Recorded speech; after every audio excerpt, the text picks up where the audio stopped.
Coming up next on Public Intel is Public Intel Global Affairs. Do stay with us. We'll be right back.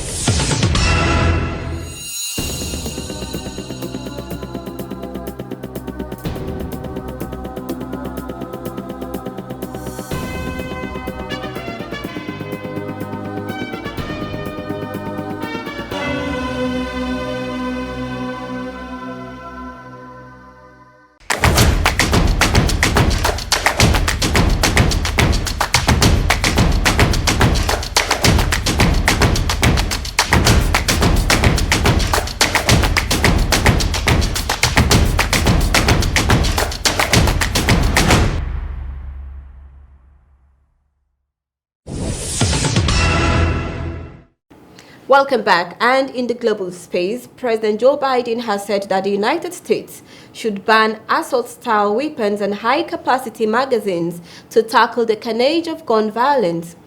In a primetime speech to the nation from the White House, Mr. Biden said too many everyday places in our America has become killing fields. He said if Congress could not outlaw such weapons, it should seek to raise the age to buy them from 18 to 21. And then this is the moment Republican Greg Steube pulled out a bunch of handguns during a Congress debate on the new gun legislation. The Florida representatives, Mr. Steube, who attended the hearing on Zoom, argued against the new laws, saying that some of the guns he was holding up would be banned under the proposed legislation. The issue of controls on gun ownership is being debated in the United States once again after a gunman opened fire in a school in Texas, killing 19 children and 2 teachers.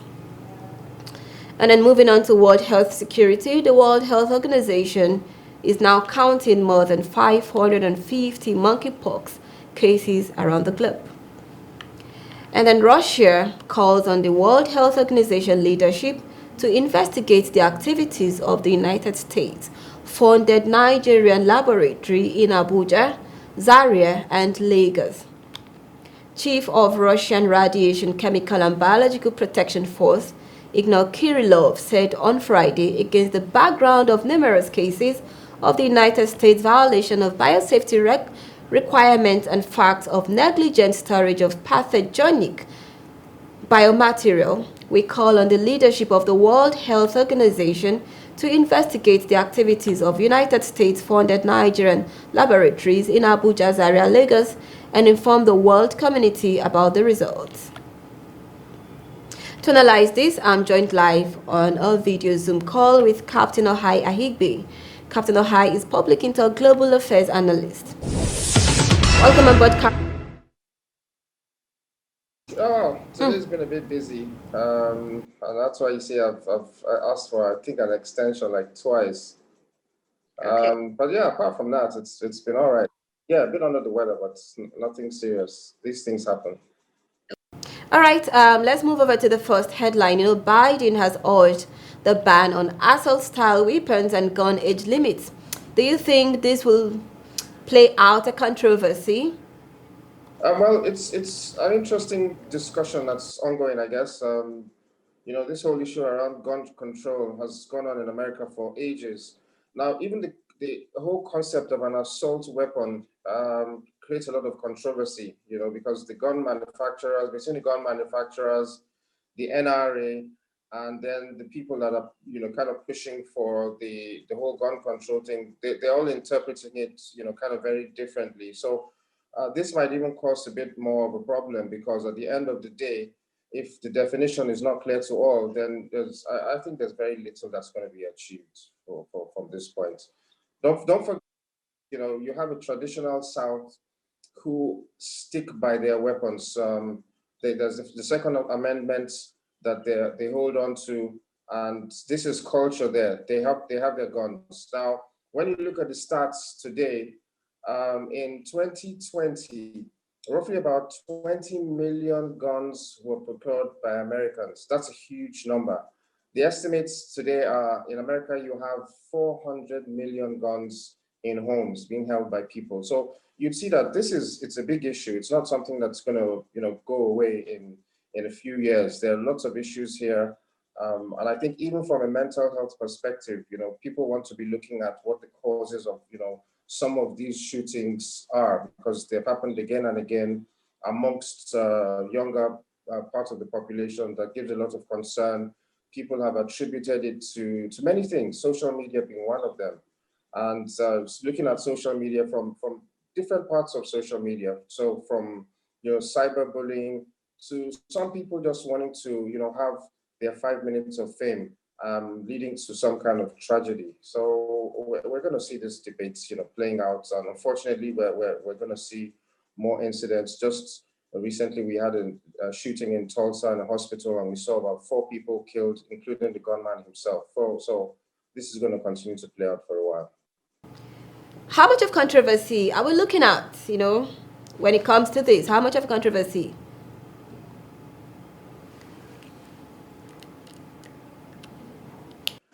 Well, I think it's going to play out for quite a while. I mean, I was trained at one point in my career by a U.S. Police captain, and he comes from the South as well, and he says, look, this is a major issue that will go on in America and might become a very serious problem, because for those of them, brought up in the South, they are used to having their weapons. It's their fundamental rights to be able to protect themselves.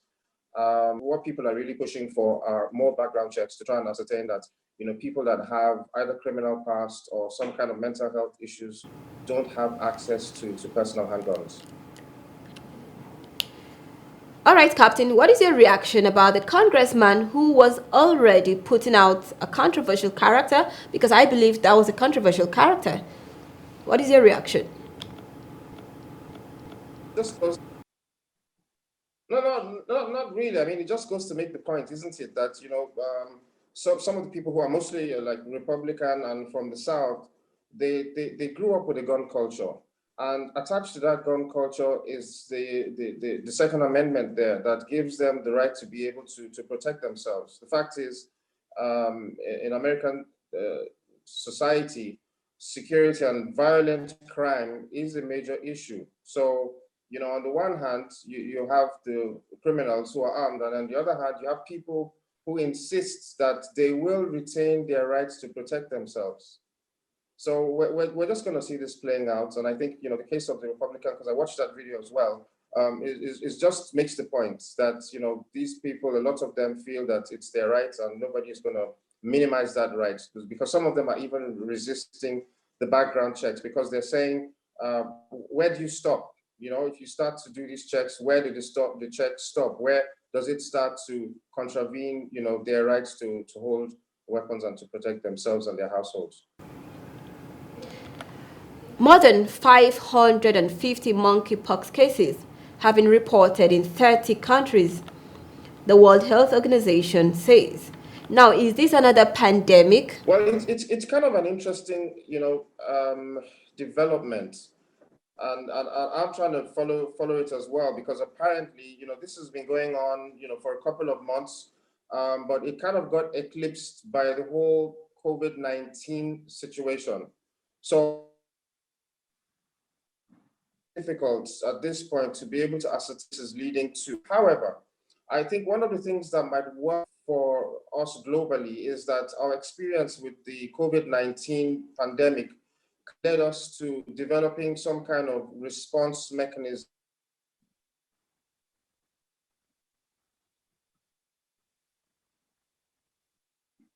easier for us, I expect, to be able to respond to any of the surgery. There seems to be a little network itch, and probably we may. Okay, all right, he's back.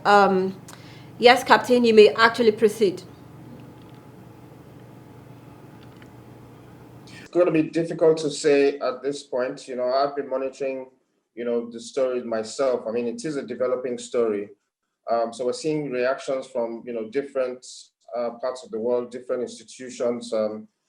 The World Health Organization themselves have come out, to kind of pass on some information. But I mean, the thing is that it seems that this has been around for a couple of months. but we're only just getting confirmation of some of the cases that have occurred in the UK. These are confirmed cases, but it's suspected that there's been a spread across other countries in Europe for a couple of months. So I think basically what a lot of these agencies will be doing for now is to try to ascertain the spread. I think one thing that works for us globally is that our experience with the COVID-19 pandemic has given us the opportunity to be able to kind of build a response mechanism. And I expect that we will be able to put that into action if the need arises. Now, the focus will be to try to ascertain the contagion and also to try and put in place those mechanisms to prevent a spread. So I think it's possible that we may not see that kind of a pandemic that occurred with the COVID virus, but it's kind of still early days. We need to keep watching it. Now, Captain, Russia alerts Nigerian government on the US-funded labs in Zaria, in Lagos and in Abuja, and calls for World Health Organization's investigation. Would you say this is a political move? Is this a sort of a political move, like world power political move? Okay. Well, you know that there's always a lot of funding that goes around the world, funding, scientific research. So we're still trying to gather information on, the nature of the research that allegedly is being funded in these labs in Nigeria. So I'm expecting that we're going to get some response from the Nigerian government in terms of the extent to which these scientific research kind of concern any research that may be relating to the monkeypox virus itself or anything relating to those kind of pathogens. So we'll see how this develops. It's very interesting, and we're hoping that we're not being pulled into some kind of global politics that goes on now and again. So it's another developing story. We need to watch and see the responses from the Nigerian government, and we hope that we'll be able to get some kind of response over the next couple of days. And Captain, what if this is? What would this mean for Nigeria? Well, I wouldn't want to speculate. Yes. I think that we will find that, of course, there might be funding that's going around relating to some kind of biological research laboratories in Nigeria, in and around Nigeria. But I don't think there might be too much that would connect us to monkeypox virus that is spreading. I don't think we'll be connected to that. All right, Captain, thank you very much. It's always a pleasure to have you on board. Thank you. Captain Ohaya Higbe, retired, is Public Intel Global Affairs analyst. Do stay with us. Coming up next is Public Intel Go There.